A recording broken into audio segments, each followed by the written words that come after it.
The broadcast is now starting. All attendees are in listen-only mode. Ladies and gentlemen, welcome to this webinar. We'll be starting in approximately 2 minutes.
Ladies and gentlemen, welcome to the webinar. We'll be starting in 1 minute.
Good morning again, ladies and gentlemen. I'm saying good morning for the people in obviously in Latin America and in the US. We also have people listening to us in Europe. Good afternoon to you.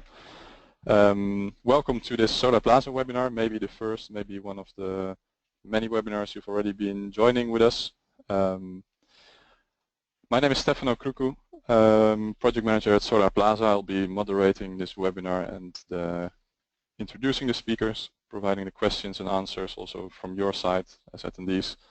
And I'm very happy to have with us the three gentlemen you can see next to me, Mr. Daniel Rosende, John Evans of SMA, and Manan Parikh of GTM Research. The agenda for today is quite straightforward. I'll be having a short introduction about the webinar, the topics, introducing the speakers. After that, we will have the first speaker of GTM on the topics you can see here, key trends in Chile, surrounding markets, and what to expect from, let's say, some hot topics, including spot market prices, grid connection issues, PMGD, etc. After that, SMA will be providing a presentation with the two speakers, as you saw. As an experienced player in the region, they'll dive into the quite unique O&M asset management requirements in the LatAm region, and also dive into questions as the need for flexible servicing models to overcome operational challenges. We'll have sufficient time for Q&A, so I want to encourage the listeners to make use of that, and we'll come back in a minute to how to put your questions. Quick sidestep about Solarplaza. I assume most people will know us. For the ones to whom the company is new, we're established more than 10 years ago, and so far we've organized more than 80 high-level events all over the world, as you can see, more than 25 countries. We have a network of more than 50,000 solar PV professionals worldwide, and our mission, as you can see, is empowering professional and solar business development by building the most valuable solar PV network worldwide. This webinar is part of the preparation we are doing for the conference Solar Asset Management LatAm, taking place 28-29 September in Chile, in Santiago. It's the region's first conference dedicated to the optimization of the operational phase of PV assets and portfolios. The only conference focusing on that, so the place to get insights into global experience in O&M and asset management put into the local context, a wealth of networking time with more than 25 speakers. We expect more than 120 high-level attendees. And so if you're an investor, owner, IPP, developer, or a service provider, an advisor active in the region or looking to be active in the region, we think this is a must to attend. The conference topic, just a quick look at this, range from priorities for operational risk mitigation to topics like approaches for maintenance, data analytics, performance engineering, PMGD structuring, interconnection, experiences with different type of PPAs, secondary market activities, and strategies for the future. You can see a couple of the companies already involved as speakers here. Well, we'll come back to that later. This conference is part of our global line of solar asset management conferences, which started 4 years ago in Europe. And as you can see here, so far we've organized this conference 3 times in Europe, 3 times in the US, San Francisco, which is the biggest conference, twice in Tokyo, so far in Japan for the Asia region, and now the first time in LatAm. So far on the conference, for you as a webinar attendee, we know that part of the attendees is also considering to attend the conference. You can make use of a time-limited offer with a discount code you can see here. And of course, later on you can look back at these slides if you want to use that. A couple of practical notes. If you have questions, on the right-hand side you see the chat box where you can put your questions. My colleagues will be trying to answer this as quick as possible.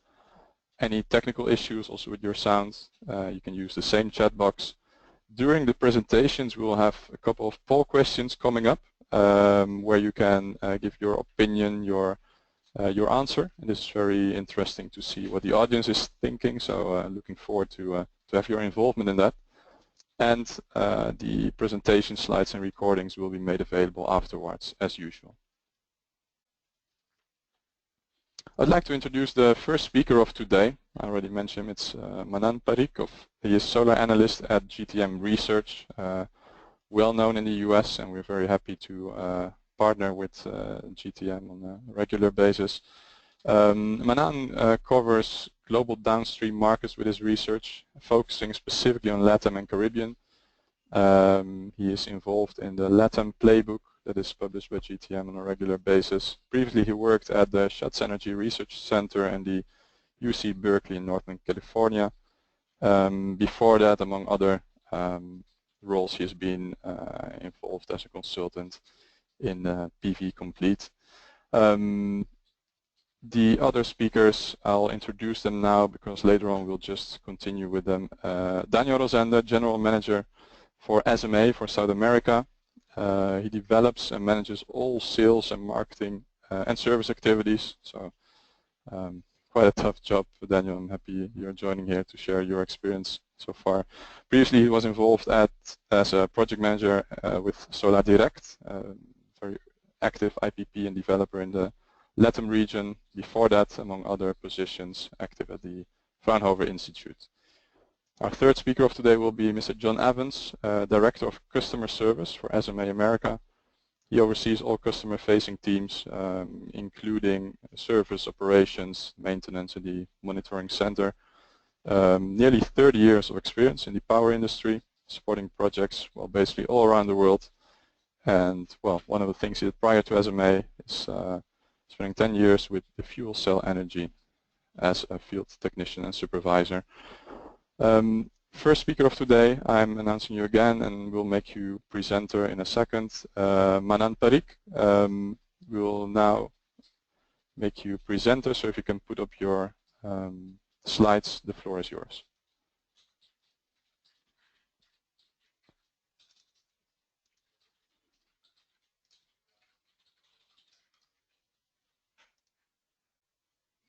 Go ahead. All right. All right. Thank you, Stefano. Thanks to Solarplaza for having me on here today.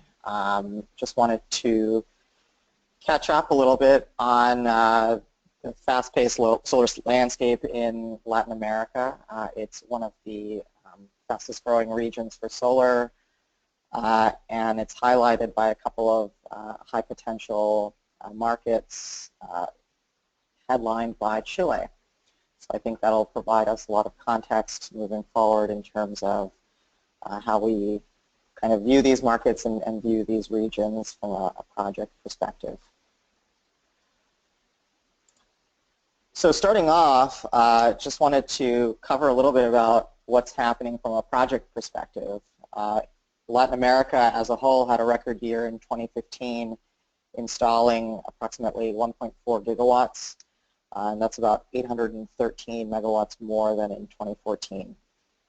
Chile leads the pack there with about almost creeping up to 1.4 gigawatts of solar alone, with much more in the project pipeline under construction and announced. Mexico and Brazil have also been making a lot of waves in terms of the auctions that they've recently completed.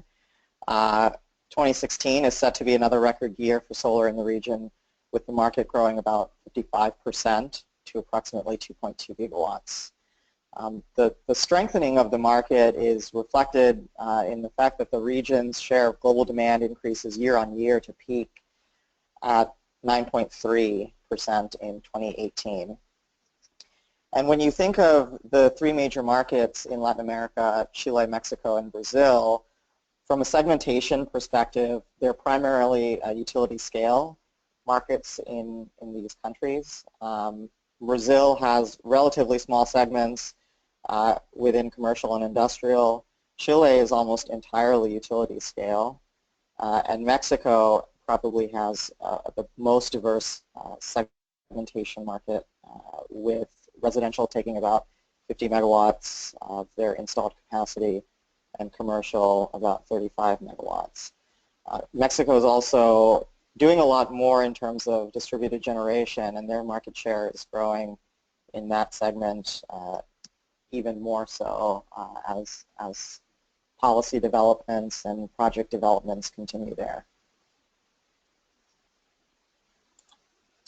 Looking at these markets from kind of how the share of demand, Chile, obviously in dark blue, is again taking the lion's share of demand in Latin America, 37% in 2015, 30% expected in 2016. But that's slowly going to change a little bit in terms of how the dynamics in these other countries that I mentioned are playing out. In Brazil, we had a couple auctions last year in which the projects have been slow to move ahead and move forward with. And then in Mexico, there was an auction earlier this year in which 1.8 gigawatts of solar was tendered out, with another even larger auction to come in September. Chile, again, as I mentioned, leads the way with 37% of the market share. These projects have mostly been driven by the spot market and the merchant market there. Chile has a renewable energy standard target of 20% by 2025, and from 2014 to 2025, approximately 45% of capacity installed in Chile will be from renewables. And that's a target that they're already exceeding on a year-on-year basis. Chile, Mexico, and Brazil represent over 70% of the demand in Latin America by 2020. And as I mentioned with early stage distributed generation, Brazil and especially Mexico have been pushing that segment's share of demand a little bit more in each of those markets, while Chile is the only major market with a lack of kind of a viable incentive for DG, but that could potentially change moving forward as well. So that kind of brings us to our first poll question, and it's a basic yes or no question, and that's do you believe Chile will retain the top spot in Latin America for installed capacity by 2020, or do you think that another market potentially will take over?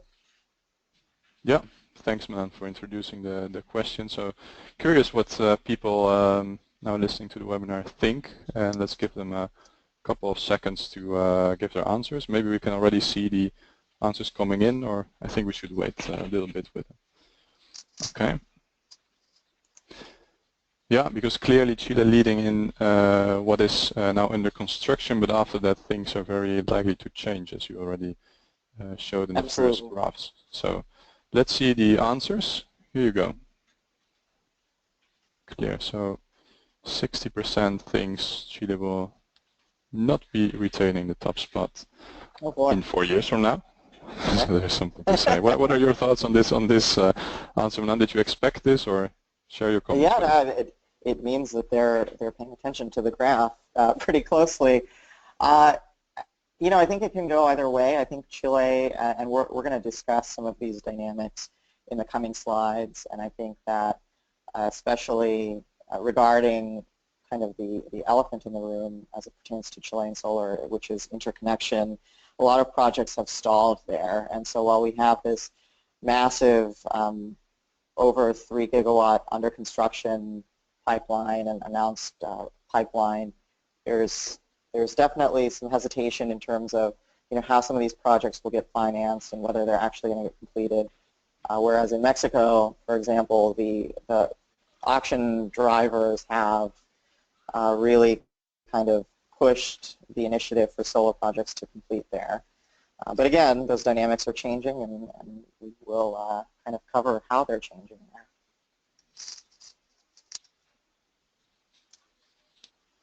So moving forward, some of the dynamics that we'll talk about in Chile, and a lot of the dynamics there actually revolve around interconnection between the two major grids.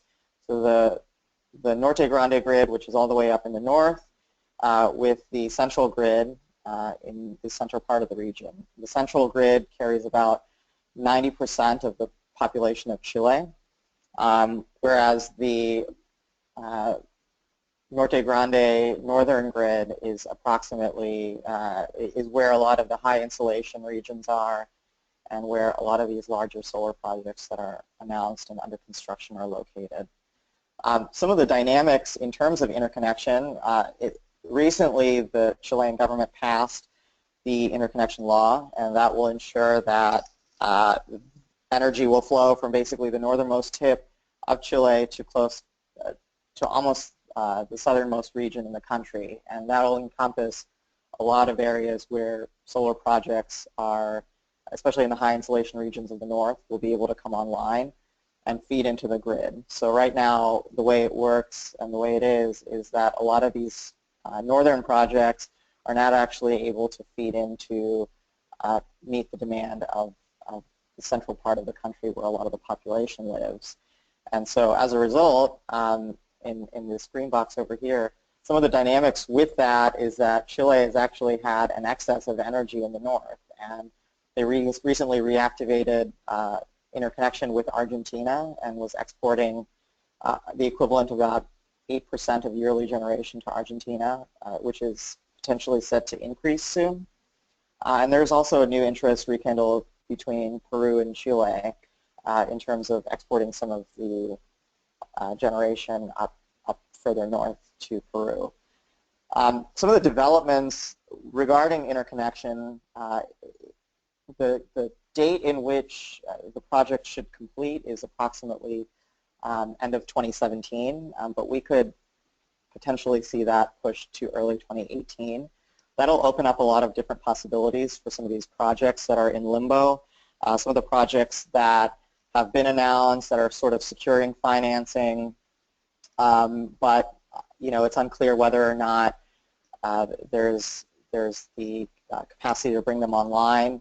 Are hoping that 2018 will be a big year in terms of when the market really takes off even further.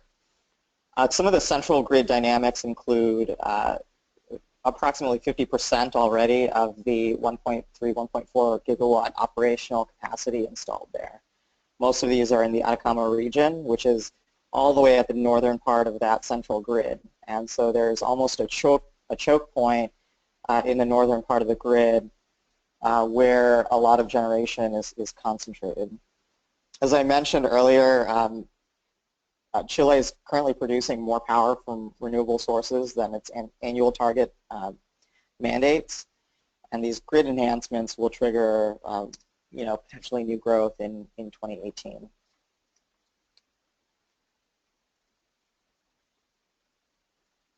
So we keep talking about this excess of generation potentially, and because the two major grids in Chile are separate grids, they also have their own dynamics in terms of how the market prices shift.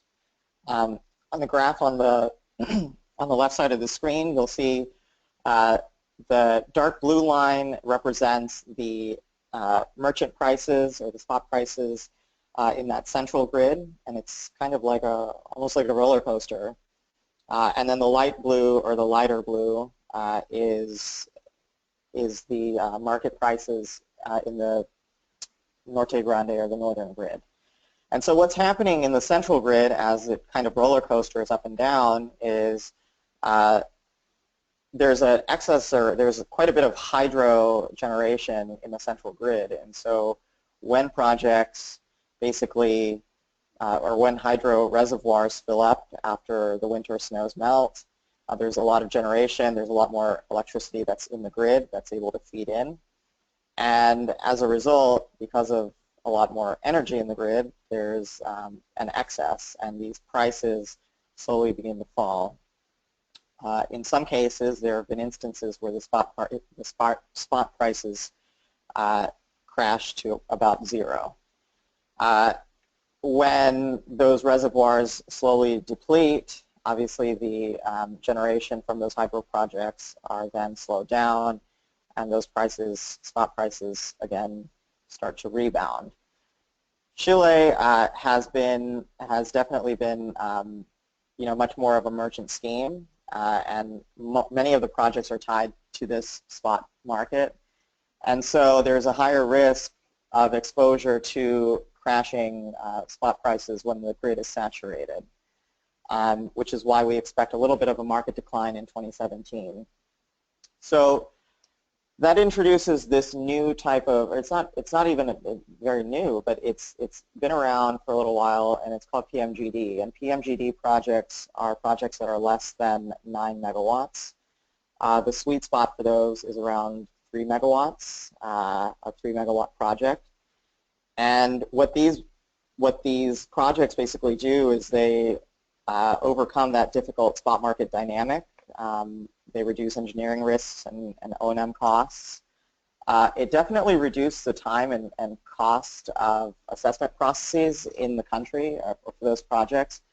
As it stands right now, large projects above 3 megawatts are subject to environmental, like a permitting process, and that process takes a lot of time to get through, and projects have to wait to clear that, obviously, before they can start any type of construction. So that introduces a new level of uncertainty with the project and more waiting time. If your project is under 3 megawatts, you don't have to apply for that environmental permit, and it's a step that you just bypass. The way the pricing works is that the electricity can either be offered on the spot market, or it can be sold at a node, which is a fixed price for a 6-month period of time. And the node right now, the node price is approximately $64 per megawatt hour. PMGD plants, because they're smaller, they're not as large as these massive solar plants up in the north and the Atacama region of Chile, can take advantage of being closer to population centers and take advantage of these weaker and dispersed grids because they use less land. Some potential setbacks to these smaller PMGD projects is that they have a financing barrier. The return on investment comes into question a little bit when trying to finance some of these projects. Whether a 3 megawatt project is financially viable comes into play for a lot of financiers for these projects. But there are project developers and organizations out there that are creating kind of like a separate financing pool for specifically meant for PMGD projects in hopes that that'll spur development. And that'll hopefully, for those projects, potentially get about 60 to 100 megawatts of projects off the ground using those financing methods. Moving forward in Chile, there is an upcoming auction, as there are upcoming auctions elsewhere in Latin America. In Chile, on August 17th, the country will be announcing the winners of the most recent auction. They're auctioning about 13 terawatt hours of generation with an operational date of 2021, and this will be both renewable and conventional energy sources. And we can expect hopefully solar to get possibly upwards of about a gigawatt and a half or more even. We've seen solar success there in the past from a merchant scheme, and long-term PPAs in Chile are by and large the way to go to lock in those long-term prices per megawatt hour instead of relying on the uncertain spot market there. Moving forward in September, Mexico will also be holding an auction of about 9 terawatt hours of generation. They obviously made headlines back in March with a very low average auction price of $47 per megawatt hour. Argentina is a new market on the rise in Latin America with a lot of their policy developments, and they have a specific carve-out of about 300 megawatts in their upcoming October auction. In Brazil, there's quite a few complications regarding the auction structure there. They originally had 2 auctions scheduled for 2016, but they canceled the July one and they pushed the October auction back to December. And they have about a carve-out of 900 megawatts there. So that brings up poll question number 2. How much solar do you think Chile will win in this upcoming August auction? Thank you, Milan. So now it's the opportunity to vote for the people attending the webinar. You already gave your expectation, of course, but I'm curious to see if people agree with that. Maybe we have some optimists in here as well. Yeah, so people are sending in their answer right now. Let's give a couple more seconds to see what comes out of there. So your estimation, you said, Manon, was up to 1.5 gigawatts, maybe even more. Maybe even more, and it of course could be less too. I think that there are a lot of projects that have been that are in the queue right now that were announced projects that actually resubmitted through the auction scheme. So Okay. this pipeline is sort of transferring where it operates. Can you see the outcome as well, the 4 bars? Otherwise I'll tell you. I'm not sure if as a speaker you can see it. So 15% of the answer says less than 500 megawatts, so people are way more pessimistic than you in this case. Half of the people, around 50%, says it will be between 500 megawatts and 1 gigawatt. Okay. Around 25% says this will be between 1 and 2 gigawatts, and still 10% of the people thinks this will be more than 2 gigawatts.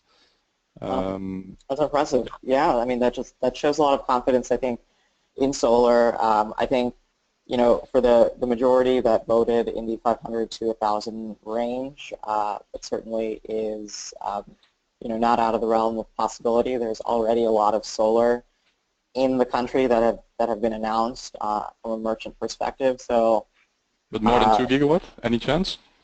That could be difficult. I mean, I don't know about that, especially since there's a lot of competition from other sources. But I think the country may look at other options other than solar, because solar has been wildly successful in Chile. They might choose to diversify a little bit, especially because there are different block times being offered in this auction. There's a 24-hour block, there's an overnight block, and then there's the daytime block. So solar in that regard is restricted in terms of which block they can bid into. Understood. Yeah, we'll definitely be reflecting on this at the conference in September after the auction. So for now, go ahead with the presentation. Great. So just looking at briefly some of Chile's neighbors in terms of their progress and how things are going and catching up with them. Brazil has definitely tailed off a little bit from their progress in 2015. They had 2 auctions that won approximately 1.8 gigawatts combined last August and then November. But there have obviously been some political and economic instabilities that have shaken the market up a little bit. Over 750 megawatts of projects are under construction there, but there have been quite a few projects from these auctions that are coming up on their CODs within the next year or two that are delayed moving forward in terms of financing and in terms of finding local content.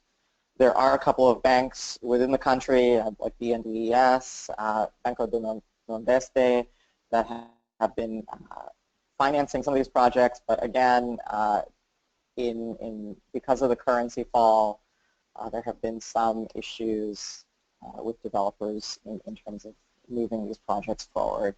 Bahia is one of the sole areas in which, projects from the 2014 first auction are under construction. That's NL Green Power's 210 Ituverava project, and there are a couple of others. We saw this move from kind of a state-level auction in some countries to just a national auction in Brazil. And because the national auction have some complexities and some doubt around them, we could potentially see states taking control and auctioning projects off again. Minas Gerais is an example of this. They did cancel an earlier auction this year for 200 megawatts of solar. But it's possible that in the coming months and years, states kind of take it upon themselves to move forward and develop their own auction structures. Local content is somewhat of an issue in Brazil. In order to secure some financing for projects there, local content is required as one of the stipulations, but there's been a lack of movement in that area. São Paulo later on this year will be the site of Canadian Solar's upcoming 350 megawatt per year PV manufacturing facility, among a couple of others that have been announced and that are in the works there. And then moving on to Argentina. Argentina is definitely an up-and-coming market on the rise in Latin America. The new president, Macri, there has very aggressive goals of a sudden mandate of 8% renewable by 2017. Their upcoming auction is a gigawatt being tendered out in October, which again 300 megawatts will come from solar.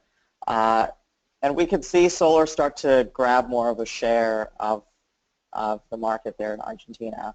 Obviously there's a lot of insulation potential in the northwest part of the country, which borders Chile. Chile obviously has projects there as well in terms of the bordering Atacama and Antofagasta regions. And installation levels in northwest Argentina are pretty similar. There are some problems with an aging infrastructure, transmission infrastructure, and obviously the projects that you see on the map will have to be a bit further away from these population centers. So we need to ensure that the nodes and transmission will be shored up in time for the CODs for those solar projects there. So that about wraps it up on my end, Stefano, and I'll bounce it back to you. Excellent. Thank you very much, Manan. We will be taking questions from the audience. There are questions coming in, so we'll be taking them later after the presentation of SMA.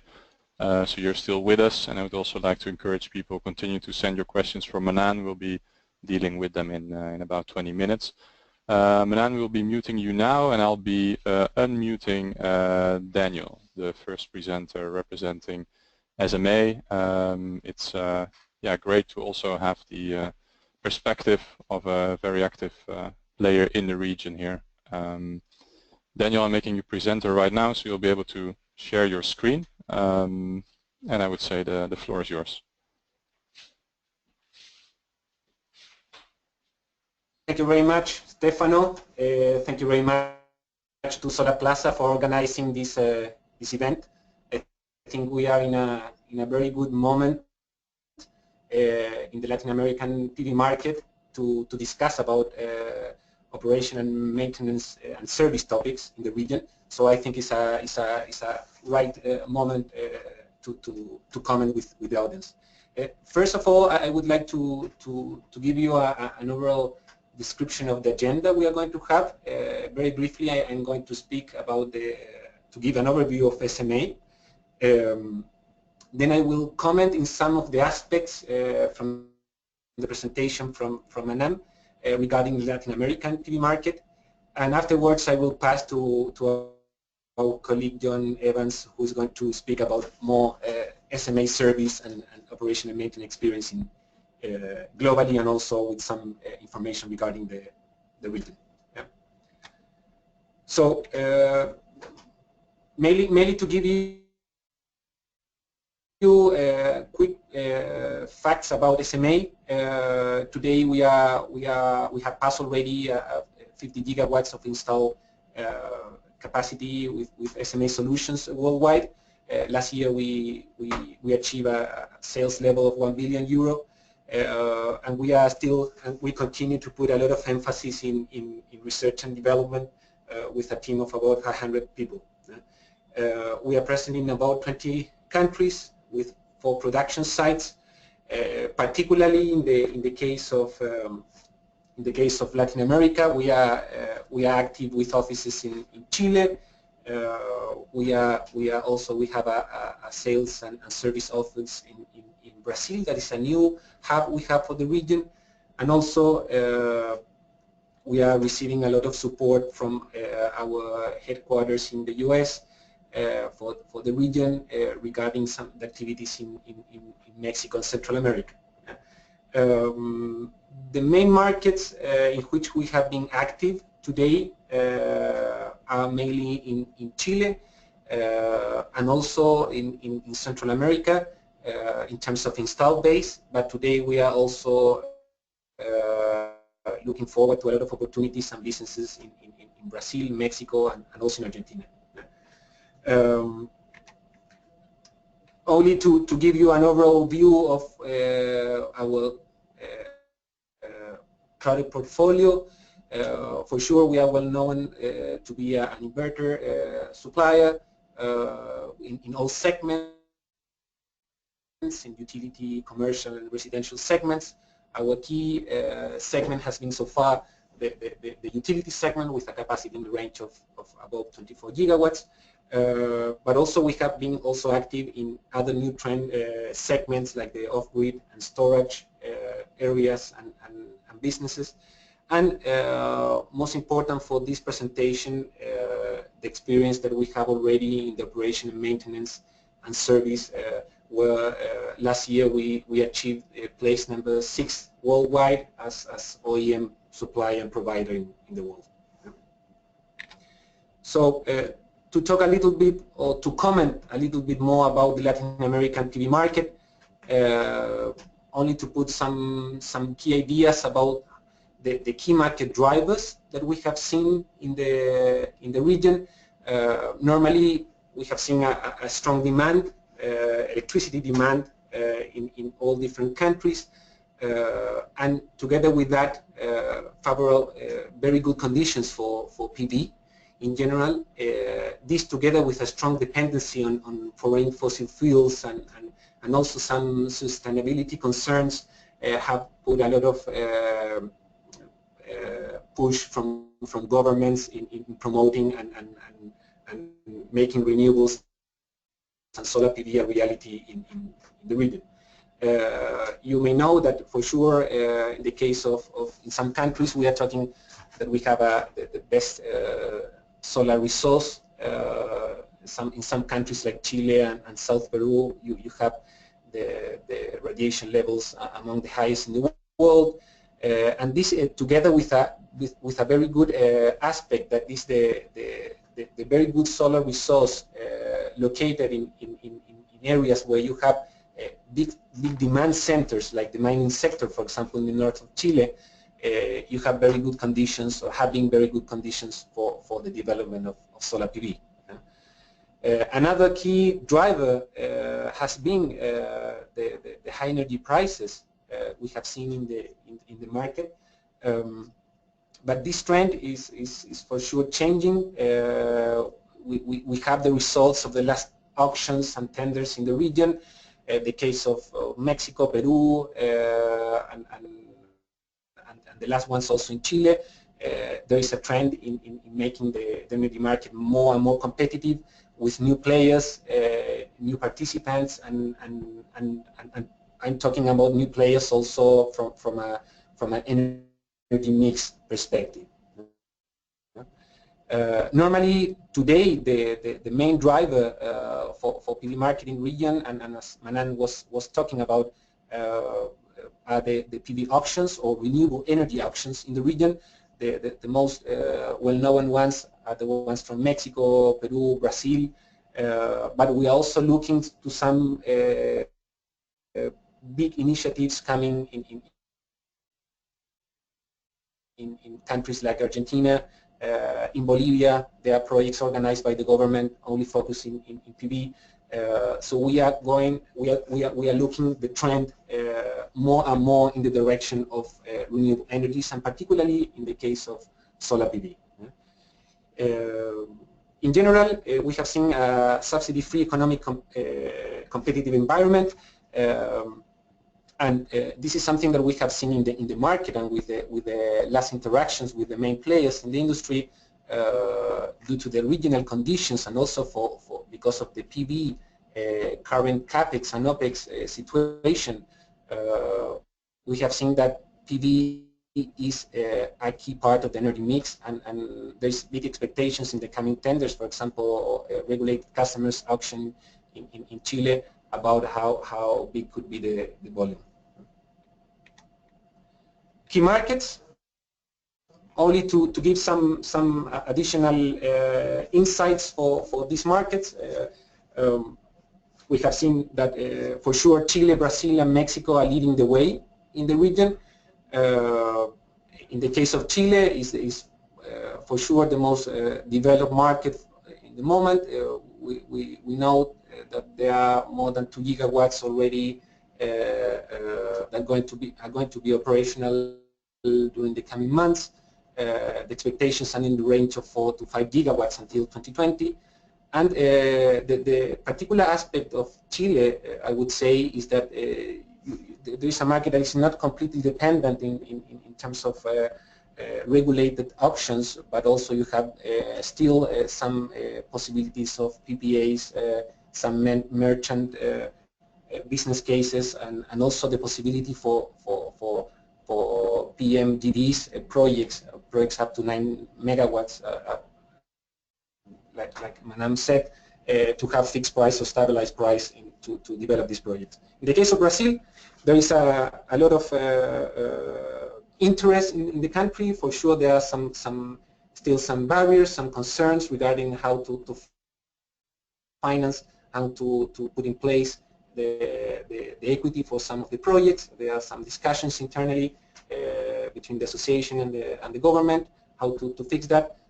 But in practical terms, what is going to happen is that Brazil will have a figure in the range of 5 to 7 gigawatts until 2023, 25, and it's going to be a relevant market in the region. Mexico, a great result from the last auction, very competitive pricing, good volume in terms of overall PV demand of 1.7 gigawatts, and very interesting to see what is going to happen in the coming auction in September. And interesting too is to mention some key new markets. I would say for sure Argentina is having a lot of attention right now. We as a supplier we are receiving and having a lot of requirements and a lot of interest in that particular market. We think that the coming tender is that is going to allocate about 300 megawatts in that market is going to be only a start of the possibilities you have in Argentina, and we are looking forward to the development on that market. The case of Peru, also some interesting projects coming. Bolivia, as mentioned, Colombia is also another market that will arrive, also with some potential for commercial segments. So a lot of movement and action in the region. To start talking a little bit more about projects, and this is a summary of information provided by GTM. Also, today you have in the region about more than 1,000 projects announced in all 30 countries in the region. You have a total of about 30 gigawatts already, but there is a huge pipeline. But the reality is that because of different aspects like finance, access to finance, or permitting, or a specific engineering topics, and normally the execution of the projects are a little bit lower. Yeah. So the current contracted capacity is today in the range of 7 gigawatts, with a total volume of 5 gigawatts under construction and total operational in the range of 2 gigawatts already. Yeah. Regarding Chile, today there are more than 60 projects, PV projects, and installed in construction for sure. And this is in total you have with this figure an amount of about 2.5 gigawatts. The interesting thing of Chile is that the situation is also moving from the big utility projects that are well known in the range of 100, 150 megawatts. We have seen a big trend going down, going to projects talking about the PMGDs in the range of 9 megawatts and smaller, but also in projects in the range of 20 to 30 megawatts located more to the south of the country, located in more stable grids, and in some cases not in the most typical scenarios or typical areas in the country with big solar radiation, but considering a more stable market environment and also grid environment. So now I will pass to the question that Solarplaza is going to show right now. Yes, we're putting up the poll question right now, Daniel. Give us 1 second. Here we go. In LatAm, which type of environmental challenges are common or most common for PV projects currently in operations, operational projects? Let's see what you think. Is this dust, desert conditions? Is this mostly high altitude locations, seismic conditions, or the option all of the above? I'm curious to see what comes out of here. Daniel, we are giving the people a couple of seconds to vote, which is happening right now, so please go ahead with this. yeah, let's see what comes out here, and I'll read Okay. it up for you, Daniel, so you can comment. I see that 1/3 of the people think this is mostly about dust and desert conditions. 12% of the people think this is mostly high altitude, 3% seismic conditions, and half of the people, 50%, thinks this is all of the above. Maybe you can elaborate a bit on what your experience is so far. Well, I think people is quite experienced, the audience, about what is the situation in Latin America. Normally, the answer would be all of the above. In particular, markets like Chile, Argentina, mainly all the Andes countries, you will have desert conditions in big part of Peru, of north of Chile, Argentina. You will have altitude in all kind of it's a very typical requirement even in emerging markets like Ecuador and Bolivia, for example, is today a key challenge. Seismic conditions, I would say, when you are close to the Andes, you will need to think about seismic situations. So normally the challenges for operational and engineering perspective is very tough for energy projects in general, and particularly for solar PV. Okay, please continue with the presentation, Daniel. We'll have some questions for you coming in now, but we'll take them later. So go ahead. Okay, perfect. So talking about the same, there is a big diversity of PV projects in the region. We have experience directly with big utility scale projects in desert conditions, located, for example, in the area of the north of the SIC, close to cities like Copiapó, in the north of Chile. Projects, for example, hybrid projects in isolated areas located in very small towns in Bolivia, for example. It's also things that are happening more and more in the region. This is hybrid projects are also starting to move ahead a lot in some areas, like in Central America, in Colombia, for example. It's also a key area of development. In the case of Chile, also smaller projects located also in desert conditions, like PMGDs, projects in the range of 3, 6, 9 megawatts, also located in the country. And as mentioned before, high altitude locations that are putting a lot of pressure in the power electronics and in all components in the installation are well known and normal in the region in general. Daniel, let me interrupt you briefly. Someone is asking, what about humidity, like risk? Because we didn't mention that in the poll. Can you briefly comment on that? Yeah, well, you will have humidity in areas that are more tropical, in more tropical weathers. For example, in the case of Brazil, we have seen some of the projects we are participating with humidity levels. Central America is also the case, and Mexico.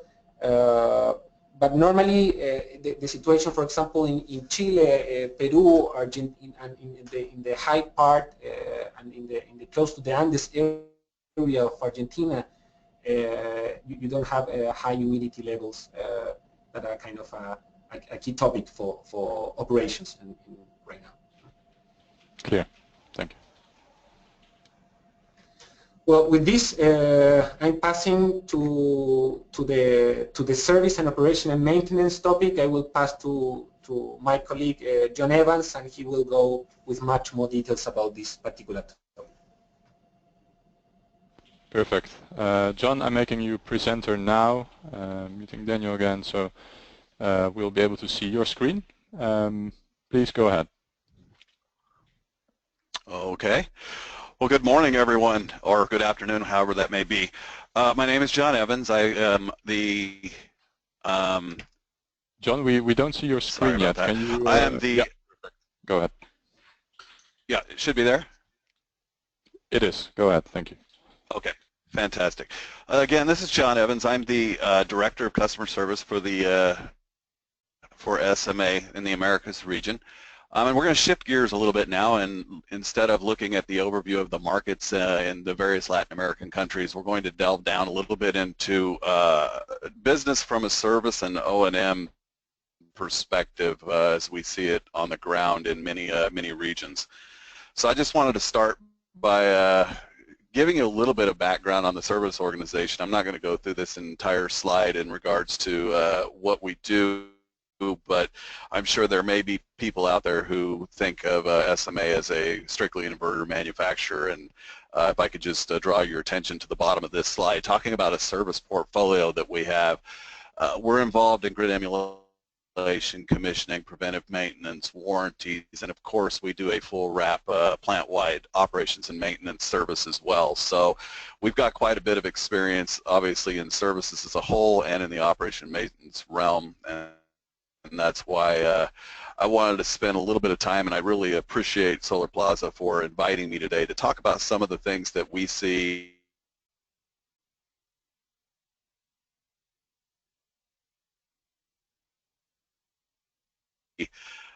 from a services perspective, because a lot of times we procurement and all the rest of it, but services always seems to be what I would consider last on the stove in regards to things that we really pay attention to. And obviously when you're looking at a plant that is going to be around for 20 or 25 years, the services, the operation and maintenance is very important to making sure that the plant you know, fulfills its purpose through its lifetime.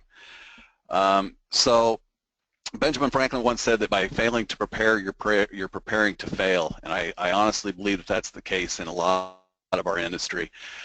Preparation and planning for plant services, including O&M, are vital to a project's success.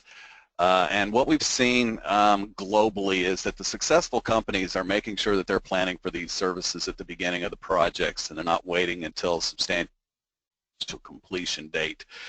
You know, so what I did was I put together a few slides here that will be available obviously to everyone afterwards, but that talk a little bit from our experience as a global leader in both manufacturing and O&M, that I think these are lessons learned that apply to pretty much any market in Latin America. So the first one talks about service financing. And that should be a no-brainer, right? I think that everybody agrees that that should be properly planned for, but I would say the answer to that is wrong. The failure to plan for 20-year lifetime of a solar plant in regards to services is actually quite common.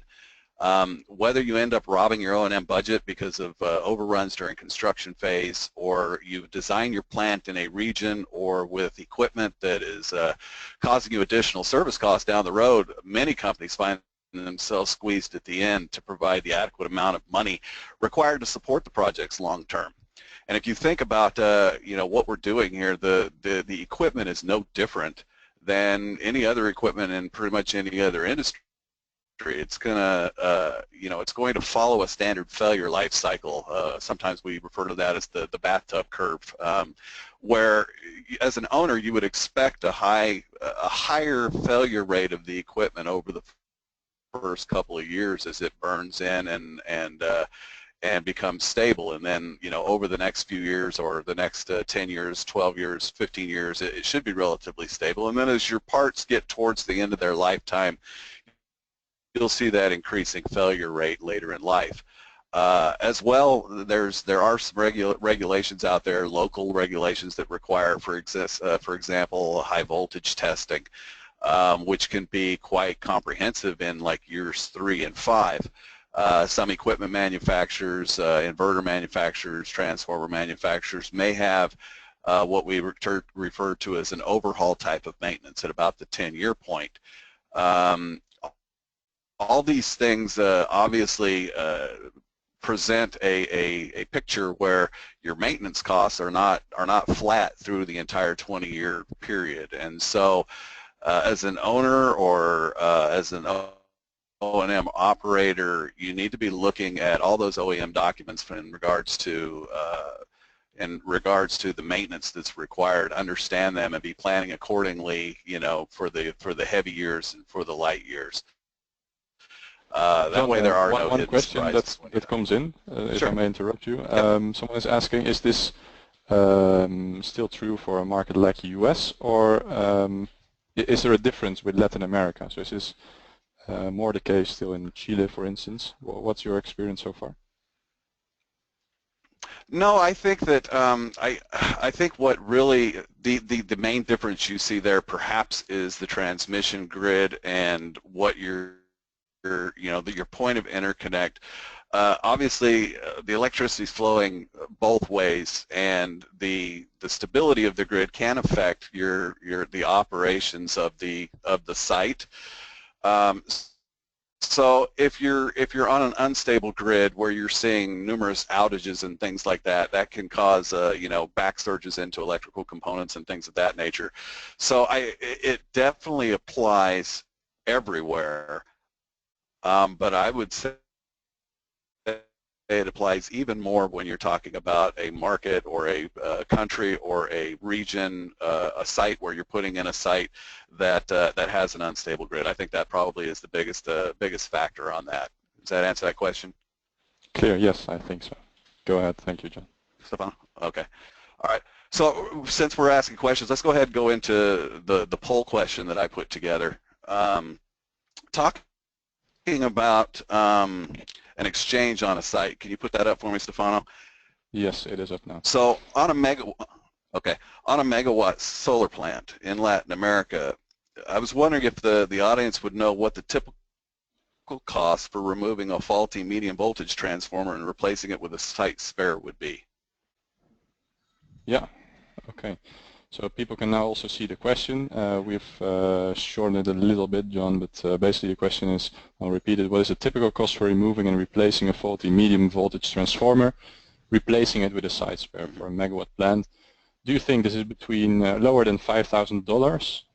It's probably between 5 and 10,000 US dollars, 10 to 15,000 US dollars, or even more than 15,000 US dollars. I'm very curious what people think. I see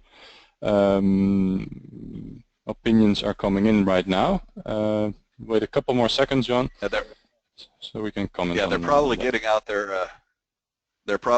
their calculators trying to calculate U.S. dollars into local currencies. I couldn't figure out how to do that, so. Could be. We have the answers, John, so I'll read them up for you. 10% of the people answering thinks this is lower than 5K US dollars. About 30% thinks it's between $5,000 and $10,000. A bit more than 30% thinks it's between $10,000 and $15,000. And 25%, 1 on 4, thinks it is more than $15,000. Wow. What's your experience, or what is the right answer? Well, believe it or not, the right answer in a lot of cases is D, greater than $15,000. And that's based on, if you really think about it, you've got crane costs, and if you're talking about northern Chile out in the middle of the desert where you're a couple hours away from the nearest city where you're going to be sourcing your crane and your electric company, everybody else that needs to be out there, you're talking about adding a lot of costs. So you've got your crane costs, you've got your transport costs, you've got an electrician that has to determine the medium voltage transformer, an electrician that has to terminate it back when you're done, all the testing that's involved from electrical testing to oil testing, all that adds up pretty quickly. And obviously most of it's labor-based. So potentially in a country that has a little bit less of a labor cost, maybe it won't be 15,000. But that's generally what we see here in the U.S. And in other regions that we've worked in. So the reason I asked that question moves into my next slide, and we're talking about service terms. Service terms. including warranty terms, response times, and equipment replacement times, need to be reviewed during the vendor selection and the procurement phases of the project. You don't want to wait until you have your first equipment downtime to make a call and try to get something replaced and then try to figure out what your warranty terms say you're going to pay for or not pay for. So in this case, you know, you have a medium voltage transformer that's dropped out on your site, and you've incurred $15,000. Is that going to be covered by the warranty document of the medium voltage transformer vendor? It could, or it might not. There are different terms and conditions that different vendors have. So that's why it's really important that as you're putting this site together from a procurement standpoint, you're working with your vendors with master supply agreements to ensure that all of these service items are embedded into that master supply agreement, and you're not dependent on just strictly a warranty term that may or may not cover the cost that you could potentially see. And as I point out, there's nothing worse than having equipment fail under warranty and losing weeks of revenue because the vendor has long response times, and there's absolutely nothing you can do about it because that's what you know, the only thing you have is a warranty document, and it says they'll come out and fix it, but it doesn't say when they will. So it's really important that you lock in these service terms up at the front of the negotiation with your vendors instead of at the end. Just a lesson learned that that could cost a lot of money and have a large financial impact for the owners and your O&M providers. Speaking of the O&M providers, we'll move into the next slide, which talks about spare parts availability. And one of the biggest challenges of providing O&M and services in remote regions, in emerging countries, in Latin America and in other places in the globe is making sure that you can put replacement parts in the hands of the service personnel that are out there to look at your equipment. Obviously, equipment downtime is directly related to lost revenue, so I'm pointing out that spare parts in country is critical. Recently, during a commissioning in Honduras, we had an electrical switchgear component fail. There were no site spares. The replacement had to be sourced from the manufacturer in Europe, and as we all know how things happen, they had none on the shelves, and it had to be manufactured. And you take the manufacturing time, the shipping time, the potential customs clearance times, which could be, you never know, a day, it could be 2 or 3 weeks depending on what country you're working with. It led to about a 2-month delay in bringing that last block online. And if you think about that from your contract position, if you're sitting there and you've got LDs at the end of your contract and something like this happens during construction phase, you know, you may be in for a lot of LD payments because you don't have the parts in country. So it's imperative that if you don't have them in country that you understand where the replacement parts are coming from, what their availability is and things of that nature so that you can make sure that you're protected and the risk is mitigated as much as possible for making sure you can get this equipment back up and running. Moving on to another sore spot for all operations and maintenance teams it talks about your monitoring and your communication systems, especially again with these sites that potentially are in, you know, the deserts in northern Chile, remote away from town, and you're monitoring them remotely. You know, from an O&M perspective, what you want to do is you want to you know, travel out to the site to do scheduled maintenance. You want to be able to set up your schedule so that you're minimizing the truck rolls to each site, and there's nothing worse than a faulty communication system in regards to having a huge impact on your O&M team, both from a cost and a labor perspective. So as a plant owner, as a plant designer, for those engineers out there that are setting this stuff up, you're looking at this long term, you can really set up an operations maintenance team for either success or you can set them up for failure. You want to use a proven communication system from the design. Your hardware needs to be as robust as possible, and you want to make sure, 100% sure, that when this thing is constructed, that the installation is as solid as it possibly can be, which will allow you to see your actual plant conditions evaluated, remotely, and you can minimize those truck rolls going to the site. I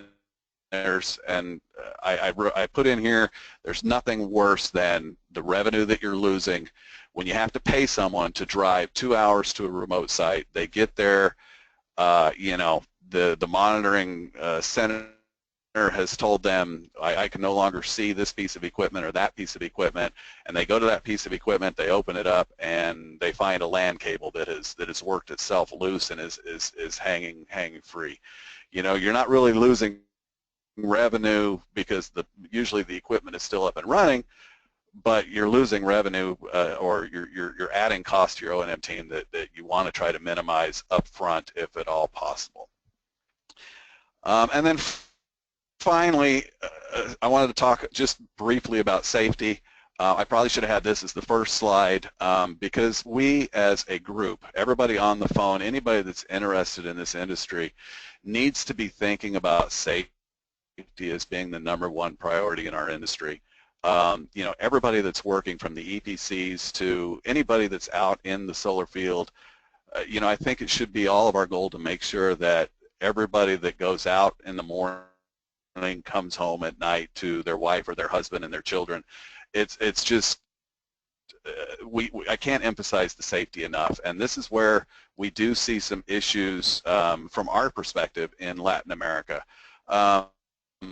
And so I just wrote up here your site location, the way that the plant is engineered, to the long-term practices that the O&M groups use at each and every solar plant, all can have a direct impact on the safety of the personnel out there. And if you think about it, these guys and girls are out there, they're working with electricity in extreme cold, extreme heat, arid conditions, it's remote, there's plants and animals that can be a safety concern. All these issues are something that an O&M manager and an O&M team have to deal with, at all times. Excuse me. I've seen in Latin America, our service personnel have at times been asked to work in what I would consider high risk. And just real quick, I remember one time we were asked to do DC voltage and polarity checks on an inverter that was still trenched around. There was still a trench around it, recent rain, so we're talking it looked like a moat around an inverter, and they wanted us to go in there and take electrical checks. And when we responded that wasn't a safe practice, they responded by getting like an empty cable spool and setting it down in the water and putting like a shipping pallet on top of it and say, okay, go balance on that and take your measurements. And so obviously it's imperative that the people that are controlling these sites, whether it be the construction teams that are on it or later on with the O&M teams, it's imperative that safety is the #1 thing in their minds at all times, so that we can make sure that as an industry we're getting as safe as possible, and it's something that we can improve on every day. You can use, obviously engineered safeguards, working procedures, the proper PPE, doing job hazard analysis, common sense service scheduling will ensure that all the employees make it home every night. If you think about it again, I harp on the remote sites because those are obviously the hardest sites to deal with. If you've got someone out on your site and you're asking him to work 10 hours, never forget that he may have a 2 or 3 hour drive back home. So I think that's just as dangerous. That drive back home is generally just as dangerous as what they're doing. So it's something that just you have to keep in mind continuously, and that's it's a goal that we all have to try to work together to achieve, and that's to be as safe as we can. And then finally, I just wanted to briefly give you my overall thought when it comes to service, and that is to pick a service partner instead of a service provider in what you do. So I'm saying look for a trusted partner in all aspects of service, from your equipment manufacturers to your construction and EPC firms to your O&M companies. You want to find a partner that will not just provide you a service, but you want to find a partner that will share your vision and your corporate culture and your desire to build something, to build a lasting power plant out in the field. You want to find those partners who are going to step up to the challenge and work together to overcome all the issues that can arise, because trust me, they will arise. So that's what I have, Stefano, but before I turn it back over to you, I do want to take the opportunity again to thank Solarplaza for inviting me today. Daniel and I will both be at the Solar Asset Management Show there in September. And for those that haven't been to one of these shows, I can honestly say I'm not a show type of person, but I 3 months ago when the show was in San Francisco, I attended that, and I can honestly say it was the best show that I'd ever been to. It had more information, more experts, more knowledge sharing than I had ever seen at any other show. So if you're thinking about going to Santiago, by all means, get there, and Daniel and I will be there. I'd love to talk service with anybody that's got the time. So, Stefano, I'll turn it back over to you. John, thank you very much. Also, thank you for the great plug at the end. Yes, it will be very good to have you and many other experts there. Thank you for your presentation. I'll make myself presenter here again. You have a couple of questions, so let's take still some time for that. To stay with you, John, short question here. Does SMA offer production or performance guarantees? Maybe there's a short answer to that, but go ahead. As for from a service perspective, availabilities and performance guarantees, yes, we can provide them as part of a standard O&M contract. Obviously, it depends on the particular site, the particular locations. We do take a look at that and do our due diligence as to what we can provide. But yeah, it's definitely in the realm. We want to make sure that as a trusted partner of anybody that buys SMA equipment, we want them to have the be able to trust us that our equipment is going to perform as required, and we really have no problem backing that, dependent on, of course, the individual site. Clear. Thank you, John. Manan, we come back to you. There is a question about Mexico. You refer to this market. Has the market developed to a point where third-party solar PV developers simply lease rooftops? What's your take on that? Can you repeat that one more time? The unmute overshadowed you a little bit there. Of course. Has the market in Mexico developed to a point where third-party solar PV developers simply lease rooftops? Did you see this already? I haven't seen much leasing. I've definitely seen a lot more ownership from like a C&I perspective and residential. But again, I think the market is developing. We're kind of in this transitionary year in 2016. 2016 is the year where a lot of permitted projects sunset if they're not able to develop the amount of enough capex for their projects. So these permits could expire, shrinking the pipeline a little bit. There's a lot of policy clarity coming into play. I've seen a lot of new players and existing ones taking off in the DG market there. But in terms of leasing, I haven't seen too much of leasing yet. But obviously, if there's an objection to that, or if anybody sees differently, I'm more than happy to connect. And do you expect it on the let's say short or midterm? Yeah, I think that, the way in which Mexico is somewhat being modeled as in terms of its new policy moving forward with energy, specifically clean energy, is kind of a model towards the U.S. in some regards. In the U.S., obviously, we have a lot of leasing here for solar, and Mexico is full well expecting to get to a point where they can do the same. Okay. Thanks. A question to both Manan and Daniel. We'll start with you, Daniel. So I'll unmute you right now.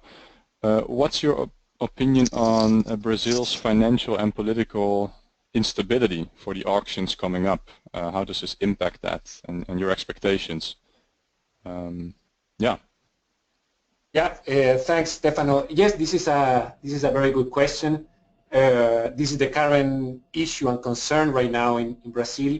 Even though what we are looking and what we have heard and the feedback we have received from the different institutions and government in Brazil is that there is a trend and the ambitions of pushing renewables and solar PV is going to continue in Brazil from the government side, and this is going to elaborate for the coming, for example, tender and auction in December.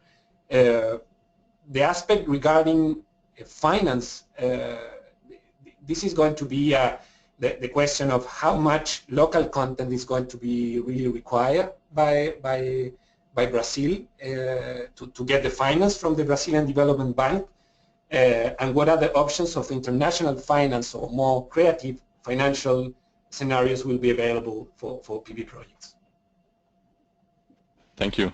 Manan, should I repeat a question for you on Brazil, or what's your yeah, take on so in terms of economic and political issues, there's definitely, obviously, those are setbacks to the market. There's definitely a sort of a trepidation in terms of investing in the market there. You have to remember that these projects are negotiated in reais in Brazil and not US dollars for the PPAs. So the currency shortfall for those first auction projects were certainly one of the things that happened was the government buffered, provided enough of a buffer for subsequent PPA contracts to account for those currency problems. Policy-wise, as Daniel mentioned, there is this local content requirement in Brazil. Local content is required for financing, attractive financing, and attractive debt in the country.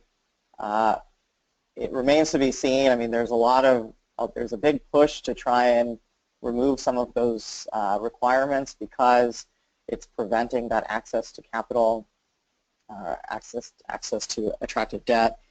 And again, as Daniel mentioned, for financing from an international perspective, international financiers are not able to provide attractive enough debt to project developers there, and so it's just a lot. It's very difficult for some of these developers unless they have internal financing or internal methodologies to be able to attract that kind of financing. Clear, thank you. Still a chance for people to send in their questions. John, I have a question again for you. Let me put it up here. In LatAm, which should be the percentage of budget for O&M in a PV project? And of course, this is a very case-dependent question, but maybe you can share some experience or insight in this. Yeah, it's a very good question. I wish there was a solid answer. I think even in established markets, we're having a hard time answering that particular question. You know, there's been a drive to drive down your O&M price. Even here in the U.S., you know, I can remember where we were seeing, you know, over $10 a kilowatt, you know, for a utility project, and it's slowly dropped over time. And I don't know, you can look at different research papers now that talk about, you know, trying to hit the you know, perhaps a magical $5 per kilowatt for utility. Obviously, O&M, if you just think about it from a nuts and bolts standpoint, O&M is 95% based on labor. So when you're talking about Latin America and you're talking about the different countries in Latin America, and what percentage of your budget should be, put out for O&M, you have to remember that 95% of it is labor. So it is so dependent on your local labor rates for what you're paying for that it's impossible really to say what it is per country. But just know that obviously the countries with the cheapest labor rates can give you the best O&M rates, because again it's 95% labor based, and that's really all I can say. Maybe Daniel has a little bit more clarity on what he may have seen locally, but I'm not certain that he even has that information. Daniel, anything to add there, or? As John mentioned, will depend a lot in the country. You have different conditions in different countries in Latin America. Let's say for Chile. I will keep. Sorry? Let's say for Chile, the specific questions. Have you had some experience already there, or things you can share? Is it closer to the $10 or $5? Based on examples, of course, and this is very case dependent. Okay, the situation in Chile, normally you are in the high part of the list in terms of cost, because normally and what have been the experience in Chile is that the PV sector have developed in areas very close to the mining sector. So in terms of labor, what you have in Chile is you have a sector that is competing with the mining area that is normally an industry that is paying high labor rates. So I would say that we are going to be in the range of $10 cent in the case of Chile. Clear. Thank you, Daniel. John, let's close with a last question for you. I mean, because of time, we cannot deal with all questions. Happy to forward them to the speakers afterwards if people feel their question was not answered. Back to you, John. Regarding the O&M importance in the solar launching project, the beginning phase, the person asking this question totally agrees with you. What's your experience on bidding on these O&M activities in the LatAm auctions? The bidding in the auctions, I'm not 100% certain what Daniel. Yeah, perhaps. In terms of the different auctions, what we face is a kind of long term of interaction with the different players and developers active in the auctions, sometimes the big challenge you have in these auctions is the term in terms of when it's going to be executed, the project. So for us, for example, as an OEM supplier provider, to estimate the OEM cost starting, for example, in 2020 or 2021 is one of the key challenges we are facing when we are participating in some OEM request for information or for quotation in some of the tenders. This is the big challenge, and because, as John mentioned, we are talking about labor, is a big analysis and estimation to really get how it's going to be the trend in terms of labor in the coming years, and also in a 15-20 years time. And if I could add, Stefano, sure, this is John again. Obviously, when you're looking at the auction or you're looking at the beginning of the project, I've been asked many times to provide, an RFP response or something like that for O&M for new projects, because the owners and the financiers want to know what they're looking at. And really, I think your best bet is to have a conservative number based on your local market that you want to use through that phase, because if what you're really looking at is a lot of times you're asking someone to provide you an O&M price, and you don't even have like the equipment fully developed, what equipment you're going to use, which obviously the amount of work, the labor is based on the equipment that's going to be out there. So if you don't know if you're going to use Canadian solar panels versus First Solar panels, there's a big difference between the two. So it's really hard from an O&M perspective, an O&M provider, to be able to provide you any type of accurate pricing without having the full scope, the one lines and everything else of a solar facility that you're looking for, if that makes sense. So you have to use your best conservative indicative pricing up front, and then as you move along you should be touching base with the potential O&M providers to give them more information so that you can hone that price in as you get closer to the time to build that plant out. Makes sense. Thanks a lot, John, for adding here. Because of time, we're running out of time, of course, we will be moving on. I want to thank our speakers very, very much for sharing their experience and visions with us here. Again, if you, as an attendee, have the feeling your question has not been answered, feel free to drop us an email and we will forward this to the speakers, bring you in touch, absolutely. Both John and Daniel will be attending the conference, Solar Asset Management LatAm, end of September in Santiago. Any questions about the conference, opportunities here, or how to get involved? Happy to answer these, of course. At this point, I would like to leave you with our upcoming events. We are working on a renewable energy trade mission in Iran, as you can see, in October. Solar Asset Management Europe, early November. Another event early November, Unlocking Solar Capital Africa in Kenya. Already announced our conference in the Netherlands 2017, and of course again Solar Asset Management LatAm. To our speakers, again, a big thank you. Thank you for attending the webinar and for participating in the polls.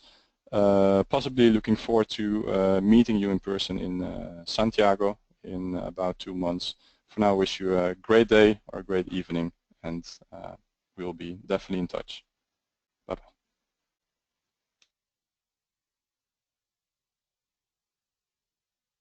Muted.